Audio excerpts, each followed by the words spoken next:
ça y est. Un peu Nous long, voilà.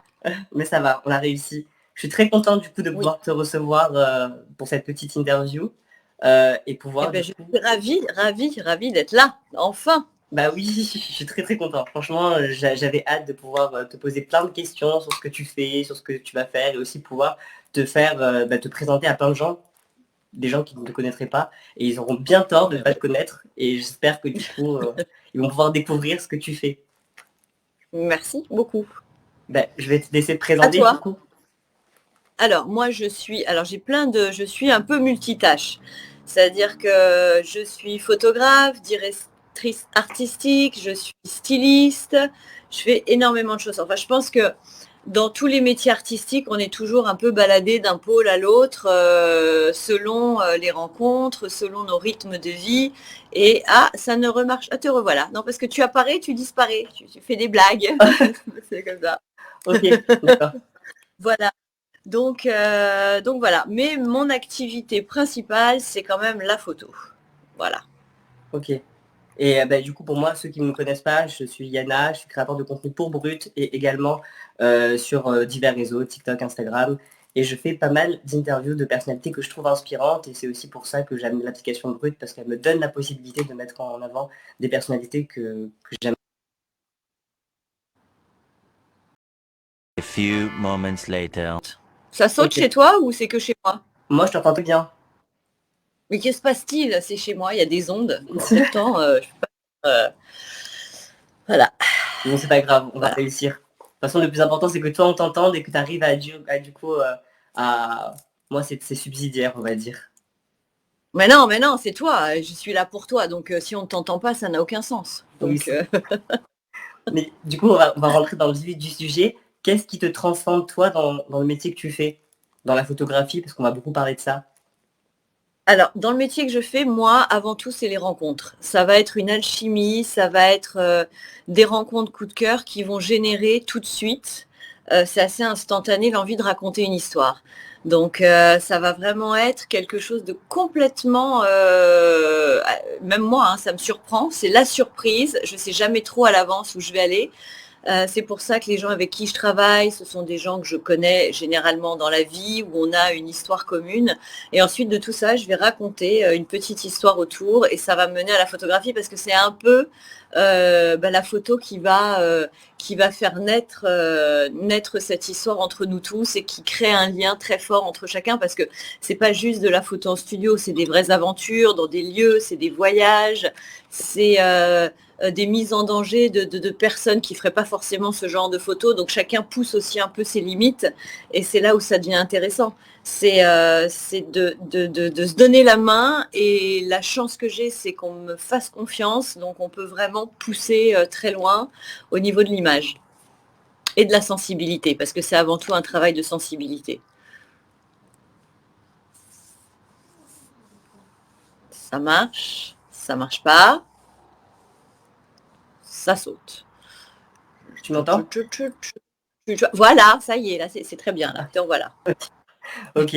Je disais, du coup, comment est-ce que toi, t'en es arrivé là, du coup, dans ton cheminement de vie, comment est-ce que t'en es arrivé à vouloir faire de la photographie? Moi, j'ai travaillé pendant très, très, très longtemps plutôt dans la mode et je faisais de la direction artistique et je travaillais avec des photographes et je travaillais avec des magazines, avec des rédactions. Je faisais beaucoup de backstage. Et puis, il y a une dizaine d'années, j'ai sauté le pas. Je suis passée vraiment à la direction totale de ce que j'avais en tête parce que j'avais beaucoup d'imagination, beaucoup de choses à raconter. Donc, ça a été un peu... Bon, alors j'ai eu du mal au début parce que je ne me trouvais pas très légitime en tant que photographe parce que je travaillais déjà avec des très grands photographes. Donc j'étais un petit peu, c'était un peu expérimental. Et puis au final, je pense que quand on a une sensibilité, quelque chose à transmettre, j'ai eu la chance que les gens le comprennent, me suivent, m'épaulent et de rencontrer des gens extraordinaires qui ont eu confiance, dont Raphaël Sey, que tu connais, Oui. que tout le monde connaît. Et je pense que tout part de là. Ça a été notre histoire, c'est notre aventure encore aujourd'hui. C'est ce qui nous a menés tous les deux à faire nos choix. Et sans lui, j'aurais jamais démarré ça. C'est lui qui m'a complètement guidée dans ce parcours, en fait. D'accord. Encore aujourd'hui, on est toujours, c'est 10 ans après. On a un peu changé, mais on est toujours là. Et du coup, tu parlais de rencontres qui animent du coup ce que tu fais. Et sur quel type de clichés tu aimes travailler du coup? Alors moi, je fais beaucoup de clichés. Je suis toujours un peu borderline. Il y a beaucoup de nus aussi. Il y a de la.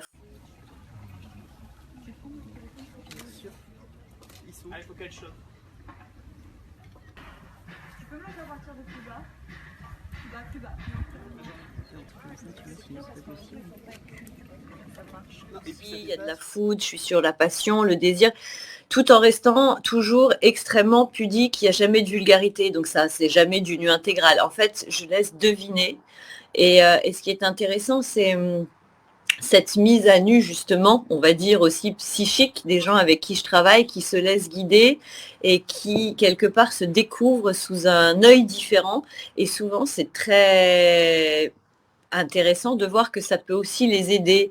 Il ne faut pas croire que les mannequins n'ont pas de complexe, il ne faut pas croire que les gens qui ont la chance d'avoir un beau physique n'en ont pas. D'ailleurs, je ne travaille pas qu'avec des mannequins, voilà, ça c'est quand même important aussi de le dire.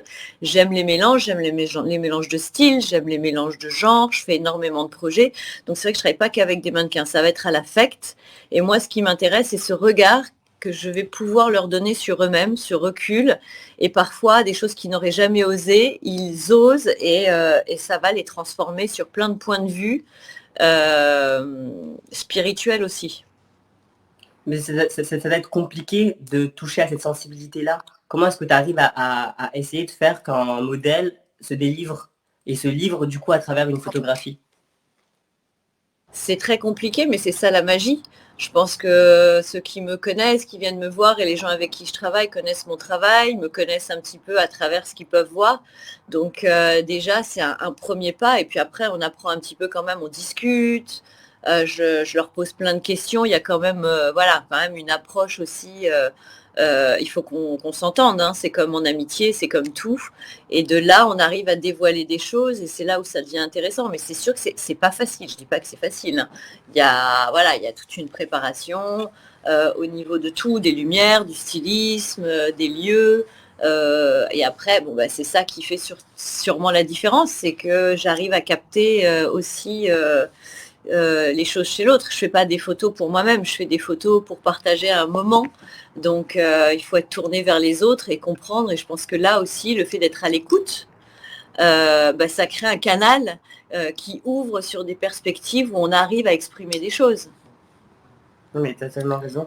Et aussi, tu as travaillé du coup, parce qu'on n'a pas un peu parlé en amont, sur même là, tu viens d'en parler aussi, de tout ce qui est complexe, essayer de faire que les gens s'acceptent. Du coup, comment est-ce que tu as pu travailler sur l'acceptation du corps? Comment est-ce que tu fais? C'est quoi ta méthode? Alors en fait, un matin, je vais t'expliquer, je me suis réveillée et je me suis dit, quand je vois le bienfait que ça peut faire pour des personnes avec des physiques déjà avantageux et à quel point ça peut leur redonner confiance en eux. Je parle de filles, de garçons, de gens en transition. Enfin, vraiment, on est sur tous les pôles, des androgynes, à quel point ils arrivent à se révéler à travers une image qu'ils s'approprient. Un matin, je me suis dit, je pense que je peux monter un projet. Alors évidemment, j'ai eu des appuis, je me suis renseignée en traitant certaines maladies, dont la cancérologie, parce que c'est quand même une des maladies sur lesquelles physiquement on est le plus atteint, avec une transformation physique. Et j'ai monté un projet qui, depuis 3 ans maintenant, qui s'appelle Beauty Photothérapie, avec un groupe, j'ai coiffeur, maquilleur, Raphaël également qui m'aide. J'ai fait ça en l'occurrence en partenariat avec un institut, l'Institut Raphaël, qui travaille avec Hartmann, etc. Et j'ai rencontré beaucoup de patientes, je les ai prises en main et j'ai fait des séances de photos pendant leur transformation physique. Je ne me suis pas sentie malade. L'Institut Raphaël, c'est quelque chose qui est très important pour moi, qui a été marquant dans mon parcours, parce qu'ils ont été présents au début, lors de l'annonce, qui est un moment difficile, et à la fin aussi, au moment où on nous dit que tout ça c'est derrière nous. C'est important dans ces moments-là d'avoir un petit cocon, quoi, où on se sente bien. Et en fait, ça les a transformés, révélés, et ça les a aidés en fait à vivre la maladie différemment, avec un œil de femme, et quelque chose qui était évidemment dramatique. en devenait décomplexant parce qu'il y avait une acceptation de soi avec une image différente, un regard différent. Et ça a créé, bon maintenant j'en suis à plus d'une 60aine de patientes et je continue évidemment. Et là j'ai vu qu'il y avait un réel effet de l'image, du bien-être et de l'acceptation. Et aujourd'hui, comme on est dans un monde d'images, ça en fait partie. Et parfois des défauts peuvent devenir des qualités. Et ça, c'est quelque chose de très important, de faire d'une cicatrice quelque chose de beau, de faire d'un traitement de chimio où on perd ses cheveux quelque chose de beau et de s'accepter. Et la transformation et tout ça, c'est pareil, c'est aussi une prise de confiance. Et ça, ça m'a aidé moi aussi, hein, évidemment, dans mon travail, de voir que finalement, je ne m'étais pas trompée. Je ne m'étais pas trompée parce que c'est une vraie thérapie. Mais c'est incroyable que la photographie, et c'est une forme d'art du coup, arrive à avoir ce rôle thérapeutique et ça arrive du coup à pouvoir faire changer et soigner les gens. Alors, je ne les soigne pas, je les aide. Hein. C'est pas à soigner, mais mentalement, C'est ça. oui, ça soigne. Ça soigne parce qu'on apprend qu'on peut garder une part de féminité quoi qu'il en soit et ça aide dans certaines étapes. Mais comme tout, hein, comme je peux aussi faire des femmes qui soient des femmes dans leur métier qui, par exemple, se trouvent pas jolies ou ont un complexe et le fait de les prendre en charge et de leur renvoyer une image, c'est un miroir. Mais là, c'est pas un miroir où elles se regardent elles-mêmes, c'est un miroir à travers le regard de quelqu'un d'autre. Et donc, d'un seul coup, il se passe quelque chose quand même d'assez magique. Si j'entends, c'est moi, mais ça, je peux être cette personne, je peux être comme ça. Bien sûr, en fait, ce qui est beau, c'est de se dire qu'on peut être qui on veut. Le tout, c'est d'avoir les bonnes personnes qui t'accompagnent dans cette démarche. Mais c'est incroyable. C'est ce que je dis. De toute façon, le positivisme, ça fait partie de ça. En chacun de nous, il y a quelque chose de beau. Après, il faut savoir trouver quoi et comment le mettre en avant. C'est tout. Mais c'est très compliqué parce qu'on est maintenant dans un monde où on est très matrixé, entre guillemets, par ce qu'on voit sur les réseaux sociaux, où il y a un type de beauté. Enfin, en tout cas, on essaie de nous donner l'illusion qu'il y a un seul type de beauté. Non, il n'y a pas un type de beauté. Il y a plein de types de filtres. C'est pas pareil. Ouais. La beauté, c'est pas un filtre. La beauté, d'abord, ça vient de l'intérieur et ensuite, il faut en extraire quelque chose. Le filtre camoufle tout ça. On est sur une uniformisation, j'arrive à le dire, mais ça ne rend pas forcément quelqu'un de beau. La perfection n'est pas belle en soi. Le défaut fait que quelque chose peut devenir parfait. Parce qu'il faut toujours quand même avoir des nuances. Enfin, c'est ça qui est intéressant. Dans une composition, dans un visage, dans un corps, dans même un look, même dans la mode. C'est le détail qui ne va pas quelque part qui va faire en sorte que tout le reste va aller. Il faut toujours apprendre à se balancer d'un côté ou de l'autre. Et oui, ça me gêne. Les filtres me gênent. Les filtres me gênent pour plein de raisons. C'est qu'on est sur un monde où tout se veut parfait, avec des gens qui après, dans la vraie vie, se font des complexes. Parce qu'effectivement, quand ils se regardent pour de vrai, ils ne ressemblent pas à ce qu'ils peut-être montrent. Et je trouve ça dommage parce que c'est bien aussi de se montrer tel qu'on est. Alors forcément, de temps en temps, on peut en mettre, c'est vachement plus joli, hein, je suis d'accord. Mais il faut aussi accepter ce que l'on est. Ça fait aussi partie d'un message et je trouve ça très joli. Je suis tout à fait d'accord avec toi. Mais bon, c'est très compliqué. Et c'est bien qu'il y ait des personnes, je pense, comme toi et comme d'autres aussi, mais qui essayent à travers leur métier, à travers leur conception, de faire bouger les choses et de faire que les gens puissent s'accepter tels qu'ils sont. Oui, parce que je pense que ça crée un monde complètement divisé. Alors, moi, je trouve ça bien aussi, c'est-à-dire que je trouve pas ça moche, je trouve que c'est déguisé. Et que parfois, moi, je sais que voilà, je vais rencontrer des personnes qui vivent comme ça à travers tous ces filtres et quelque part, ils se cachent. Ils se cachent complètement et quand ils se retrouvent là face à un objectif, ils sont perdus. Mais non, il faut au contraire que ce soit quelque chose qui vive au quotidien de manière plus naturelle. C'est bien aussi de se montrer tel qu'on est, mais même pour soi-même. Hein. Oui, bah oui, mais c'est compliqué. Enfin, en tout cas, moi, en tant que... Eternity later.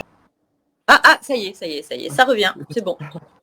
Mais du coup, pour rebondir à ce que tu disais, moi je sais que j'essaye, même avec mon handicap et avec ce que les gens peuvent penser, etc. Par exemple, accepter mon handicap, c'était très compliqué. Je l'accepte que depuis quelques temps. J'imagine. Parce que ça ne se voit pas. Je suis déficient visuel, on ne le voit pas au premier abord. Et j'ai essayé beaucoup de le cacher, et même sur mon corps, parce que du coup, j'ai des. Enfin, c'est une maladie congénitale, enfin, une maladie génétique qui fait des disformations. Et du coup, c'est très très compliqué en fait de pouvoir s'accepter, de pouvoir essayer de faire comprendre aux gens que je suis différent, mais que ça fait une plus-value aussi, parce que c'est la différence qui fait qu'on est tous des humains et qu'on n'est pas tous des clones. Mais c'est très compliqué dans notre société Mais il actuelle. faut cultiver la différence. C'est ça qui est intéressant dans la vie. Et je pense que pour aider les autres, il faut aussi apprendre à s'accepter justement et aller de l'avant et être un exemple pour d'autres. Et on parle toujours de critères physiques, mais il n'y a pas que ça. Moi, je dis la beauté, elle n'est pas physique. Je peux trouver quelqu'un de sublime, même quelqu'un qui peut avoir un handicap, parce qu'il a une beauté qui est complètement autre. Mais justement, peut-être du fait de souffrir d'un certain handicap, il va mettre des points et des accents sur d'autres choses qui vont faire qu'il va être peut-être beaucoup plus beau que quelqu'un qui n'en a pas et qui va même pas prendre soin de ça parce que finalement, il n'y a pas besoin. Donc, non, moi, je trouve ça beaucoup plus touchant, en fait. Non, mais je suis tout à fait d'accord avec toi. Et je pense, j'espère que les gens comprendront aussi que c'est bien de pouvoir s'accepter et de pouvoir montrer qui ils sont vraiment sans mettre de filtre. Mais bon. Et puis, il n'y a pas que les filtres aussi. C'est bien, aujourd'hui, on a accès à plein de choses. On a accès à plein de choses en cosmétique. On vit quand même dans un monde incroyable avec le maquillage, avec tout, avec tous les tutos. Enfin, on peut faire des milliards de choses. Aujourd'hui, je pense on continue quand même à stigmatiser tout ça, mais on a quand même une chance. Il y a une vraie liberté d'expression. Les gens sont plus forcément stigmatisés. Les garçons peuvent se maquiller, pourquoi pas. Enfin, voilà, du moment que c'est beau et que c'est pas dans l'excès et que c'est pas faire pour faire comme les autres, mais que c'est une conviction, je trouve ça intéressant et je trouve ça plutôt beau. Moi, j'ai toujours aimé les garçons maquillés, j'ai toujours aimé les androgynes. Pour moi, c'est pas une mode. J'étais déjà comme ça quand j'avais 14 ans. Je trouvais déjà ça joli. Aujourd'hui, ça devient un peu un phénomène de mode parce que oui, ça fait vendre des produits, etc.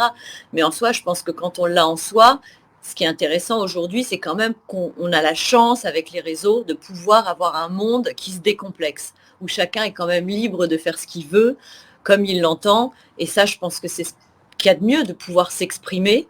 Et voilà, c'est quand même une chance extraordinaire de vivre aussi dans une ère où on a la parole. Et du coup, pour rebondir à ce que tu dis, tu t'es aussi beaucoup questionné sur le genre, la masculinité, la féminité, l'androgynie. Est-ce que tu peux nous expliquer comment ça peut se refléter dans ton travail ou dans ta vie quotidienne? Moi, c'est très simple. Moi, je pars du principe où on est tous des terriens, déjà, de base. Donc, pour moi, que ce soit garçon, fille, couleur de peau, enfin, c'est pas quelque chose, c'est pas un critère, je vais dire. Il y a des filles qui sont extrêmement masculines, comme des garçons qui sont féminins. Je pense qu'après, c'est une sensibilité. Donc, je crois que déjà qu'on s'égare parce qu'on se rapporte toujours au physique. Mais après tout, un être humain, c'est un être humain. Et après, qu'il soit fille, garçon, ou qu'il ait envie d'être une fille ou un garçon, enfin, libre à chacun de choisir ce qu'il a envie d'être. C'est merveilleux de pouvoir le vivre au grand jour et de s'accepter. C'est toujours pareil. Il faut pas avoir peur du regard de l'autre, mais je dis toujours, il faut pas non plus aller dans l'excès et dans le ridicule. Donc il y a toujours un dosage. Parce que c'est pas la peine non plus d'aller provoquer, ça sert à rien. Après, ça devient de la provoque. Et après, la provoque, forcément, les gens, ça les fait parler. Mais à partir du moment où on le vit naturellement et qu'on le fait pour soi-même et pas pour les autres, déjà, je pense que le chemin, il est déjà parcouru à 90%. Donc voilà, moi c'est l'être humain avant tout. Moi ce que j'aime c'est les gens, c'est que ce soit fille ou garçon ou peu importe, c'est les gens empathiques et c'est les gens quand même à l'écoute des autres et j'aime pas non plus les gens qui critiquent, les gens qui jugent. Donc à partir de là, ça laisse quand même un éventail assez large de possibilités. Hein. Oui, non c'est sûr. Non c'est vrai. Mais on a compris du coup un des messages forts dans lequel dans lequel tu veux faire refléter ton travail, c'est l'acceptation de soi. Est-ce qu'il y a d'autres messages forts que tu veux faire aussi passer à travers ce que tu réalises? C'est déjà un grand message parce que l'acceptation de soi, c'est quand même la base de chacun. Et si j'y arrive à travers mon travail justement, ou à décomplexer, ou à travers ce que je peux dire ou faire, ou à travers la manière dont je vis, où j'ai beaucoup de gens justement qui adhèrent et qui me disent mais c'est génial d'être libre, de pouvoir faire, de dire les choses ou de faire comme tu as envie. Et moi, les gens peuvent me juger, c'est pas quelque chose qui va m'intéresser. Ce qui m'intéresse, c'est ce que je vais pouvoir apporter à ceux qui ont besoin de support et de soutien. Et à travers mon travail, quelque part, j'arrive à libérer certaines angoisses chez certains qui s'y reconnaissent et qui se disent pourquoi pas moi. Et là, je me dis, de toute façon, c'est un par un, on n'est pas dans la masse parce que tout le monde est différent. Donc déjà, on ne peut pas mettre tout le monde dans le même panier, ça n'existe pas. On ne peut pas cataloguer les gens, ça ne marche pas non plus. On est tous différents et c'est ça qui est merveilleux. Et ce qui est encore plus beau, c'est l'alchimie entre les gens. Quand il y a des atomes qui se créent et qu'on pense tous de cette même manière et qu'on a cette espèce de chimie qui vole autour de nous et ça crée... Alors moi, ça va être la photo, toi, ça peut être complètement autre chose. Des gens, ça peut, je sais pas, la musique et quelque chose qui rassemble et qui fait en sorte qu'on a quand même des pensées positives. Non, mais il y a beaucoup d'énergie positive, beaucoup de bienveillance dans ce que tu fais et c'est ce que j'adore en fait. Et j'espère que les gens pourront voir encore plus ton travail et voir ce que tu fais parce que c'est vraiment quelque chose, tu es vraiment dans le partage. Donc ça, c'est vraiment super. Les réseaux de base, ça servait à ça, ça servait au partage. Alors après, il y a eu ce côté, maintenant, aujourd'hui, les gens ne partagent plus. Il y a plus le côté de se montrer pour avoir. Mais pour moi, de base, ça reste quand même un outil de partage. C'est ça. Dans le futur, sur quel sujet tu aimerais travailler? Est-ce qu'il y a des sujets qui t'intriguent? Il y a plein de choses qui m'intriguent, mais là, je travaille sur un nouveau projet de livre qui va s'appeler Food Fétiche. Donc, c'est le rapport qu'on a à la nourriture, qui a cette part c'est complètement des codes.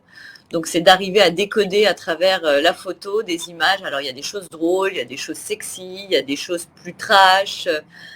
C'est vraiment le rapport de chacun et le mettre en scène. Ooh la la la, flirted with the cool French dude named Antoine. Wanna taste the pastry, chocolate croissant. C'est soir with the bitch, café au lait. Voulez-vous, nigga, man, François? Who are you, nigga? Ha ha ha. Miss one, miss young, miss. Donc ça, c'est le projet sur lequel je travaille. Donc j'essaye de plus en plus de m'axer là-dessus, en plus du reste, qui est tout autour, parce que je fais toujours 1000 choses. Mais non, là c'est vraiment là-dessus, ça m'intéresse. Je dis toujours, quand je regarde les gens manger, j'essaye de comprendre la façon dont ils sont. C'est un peu, regarde comment tu manges, je te dirai qui tu es. Non mais c'est vrai, mais du coup tu vas te concentrer tu vas te concentrer aussi sur ce que ça te dégage physiquement. Enfin, comment est-ce que tu visualises ce projet-là? Ça va être de la mise en scène, beaucoup, c'est plutôt, ça va être assez scénographié. Ok.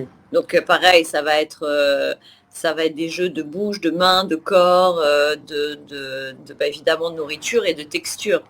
Donc c'est un peu, c'est là où tout est mon travail, c'est d'arriver à faire passer des émotions. Alors il y a des gens qui vont trouver ça dégoûtant, il y a des gens qui vont trouver ça super appétissant, il y a des gens qui et déjà rien que d'une réaction, tu vois, ça veut déjà dire qu'on est tous différents. C'est ça aussi qui est intéressant, c'est que la même image peut avoir plein de sens, tout dépend de comment on l'aperçoit. Mais en tout cas, j'ai hâte. Hâte. Tu me diras quand il sortira et je l'achèterai pour voir du coup, pour pouvoir me faire ma propre émotion. Je serais ravie. Avec plaisir. Et dans ton travail en tant que personne, est-ce qu'il y a des gens qui t'inspirent? Il y a beaucoup de gens qui m'inspirent. Beaucoup. Je pourrais pas te citer, mais c'est énormément, mais ça va de tout. Chez moi, c'est des gens, ça va être aussi un livre, parce que je lis encore. Je fais encore partie des gens qui lisent. Un film. Ah, la connexion est encore partie. Tu me vois? Voilà. Tu m'entends? Bien, bien, ça passe, ça vient, ça fait un... Voilà. Allô? Ah, voilà, Tu ça m'entends? remarche. Ok. Oui, ça y C'est est. bon. Oui, je pense que c'est quand je bouge pas. Je pense que il doit se passer un truc, mais quand je ne bouge pas et que je reste un peu trop statique, je pense qu'ils se disent que je suis partie. Oui, c'est ça, tu es parti, il ne te voit plus, bim, il s'en va. Il n'y a plus rien. Plus de son, plus d'image. Mais nous, on t'entend. Moi, je t'entends très bien en tout cas. Donc peut-être que Ah, c'est. donc, Ouais. d'accord. Bon, Moi, je t'entends très bien. ok. Du coup, tu nous disais que il y avait des livres. Bon, tu ne pourras pas tout nous citer, mais il y a plein de choses qui t'inspirent, c'est ça? Mais d'ailleurs, il faut tous qu'on s'inspire tous les jours de choses qui nous passionnent. Il faut apprendre à regarder, il faut apprendre à observer, à regarder autour de soi. C'est super important de regarder ce qui se passe autour de soi. Ça nous nourrit. Donc moi, je peux être inspirée par une fleur, par une bougie, par un plat de pâtes, par quelqu'un, par une bouche, une main, un œil. Pouf, tellement de choses. Non, mais tu as raison. Et est-ce que tu aurais des conseils à donner à des personnes qui voudraient se lancer dans la photographie? Alors moi, ce que je dis, parce que je faisais des masterclass, donc j'ai été pendant quelques saisons prof à Venise avec des très grands noms de la photographie. Donc j'ai eu beaucoup de chance. Il y avait Paolo Roversi, il y avait beaucoup de gens. Il y a eu Peter Lindbergh avant qu'il disparaisse. Olivero Toscani, donc beaucoup de grands noms de la photo. Et ce que je disais moi à mes élèves, c'est débarrassez-vous de la technique. En fait, la technique parfois, ça vous empêche de voir. Donc le principal, c'est l'émotion. Donc occupez-vous de l'émotion et la technique après.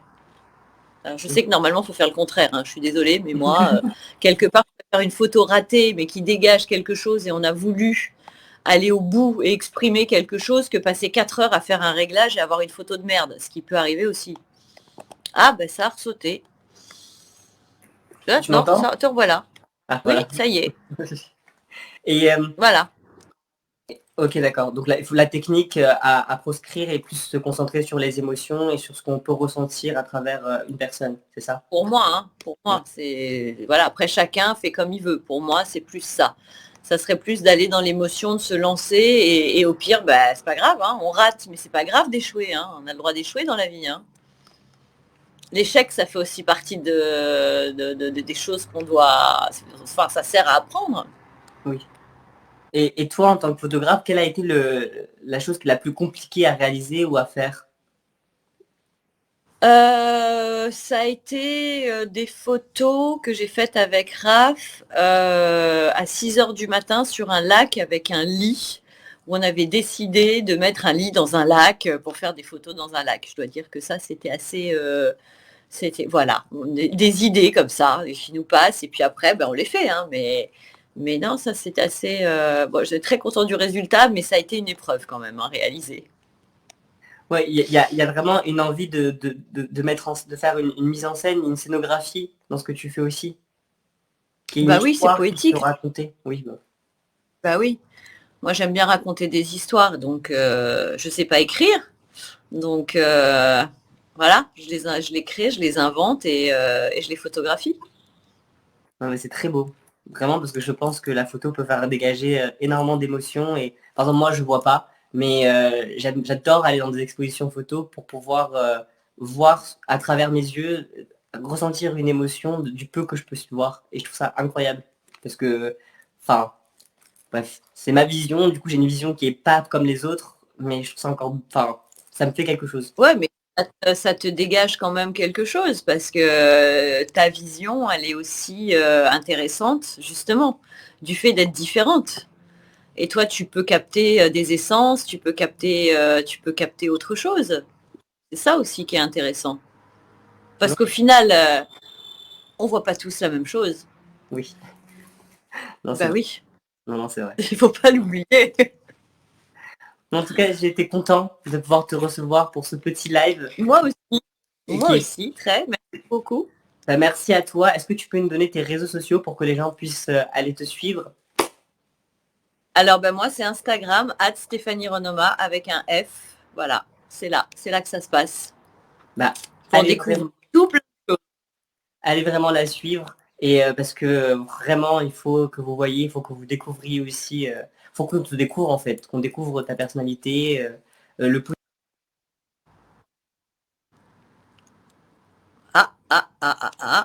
Attention, ça ne marche plus. Tu m'entends? Attends, voilà. Attends, j'étais entre les deux. Voilà. Oui, Ah. oui, là, c'est bon, c'est bon.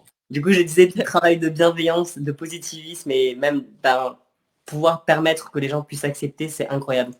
Et travailler dessus, je trouve ça vraiment ouf.